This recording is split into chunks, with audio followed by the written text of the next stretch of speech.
জ্বলন্ত আগুনে দাও দাও করে কথাগুলো সব জ্বলছে, উড়ছে বাতাসে কালো ধোঁয়া, মাংস পোড়ার কটু গন্ধ। বাতাসে রেখে গেল না বলা শব্দগুলি। হায় ভগবান, হারিয়ে গেল।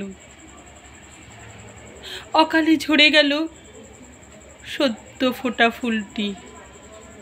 বৃন্ত থেকে ছিঁড়ে নিল ক্ষুধার্ত হায়নার দল।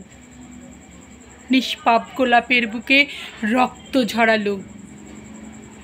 বাঁচার আশায় প্রাণপণ করেছিল চিৎকার।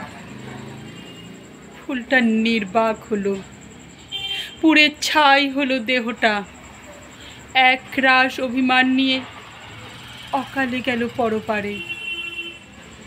ফিরবে না সে, আর ফিরবে না, আর ফিরবে না এই ধরাধামে, নরক যন্ত্রণার এই আসরে।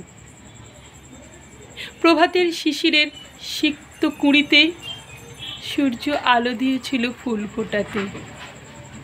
সুগন্ধের নেশায় মাতাল ভ্রমর এসেছিল কাছে, মিলনের আশায়।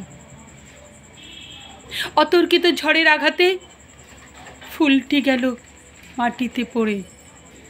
বাগানের মালি করে হাহাকার।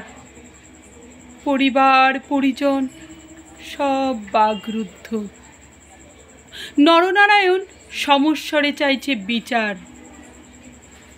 বিচারালয়ের দোরগোড়ায় হাপিত্যেশ করে বসে থাকবে জনগণ। কালের প্রভাতে ফাইলের ধুলো জমে যাবে। বিচারক কৃষ্ণ ভগবান আড়ালি মুছবে চোখের জল। নিয়তির কি নির্মম পরিহাস। সময় যাবে চলে, সময়ের স্রোতে। আনন্দ উৎসবে মেতে সবাই ভুলে যাবে। দিন মাস বছর যাবে অবহেলে। সময় সুযোগ পেলে স্বজন পরিজন উকি দেবে পরিত্যক্ত বাগানে। বিধ্বস্ত মালিরা দুইজনে পরিত্যক্ত বাগানে অসহায় জীবনে বোবা হয়ে ভাষাহীন চোখে তাকিয়ে থাকবে মহাশূন্যে।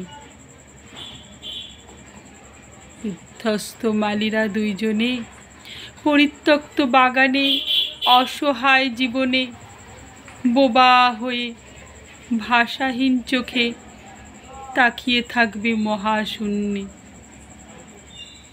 তাকিয়ে থাকবে মহাশূন্যে। নমস্কার। পাঠ করলাম আর ফিরবে না। কলমে অজিত কুমার দে, কণ্ঠে ঝর্ণা দাস।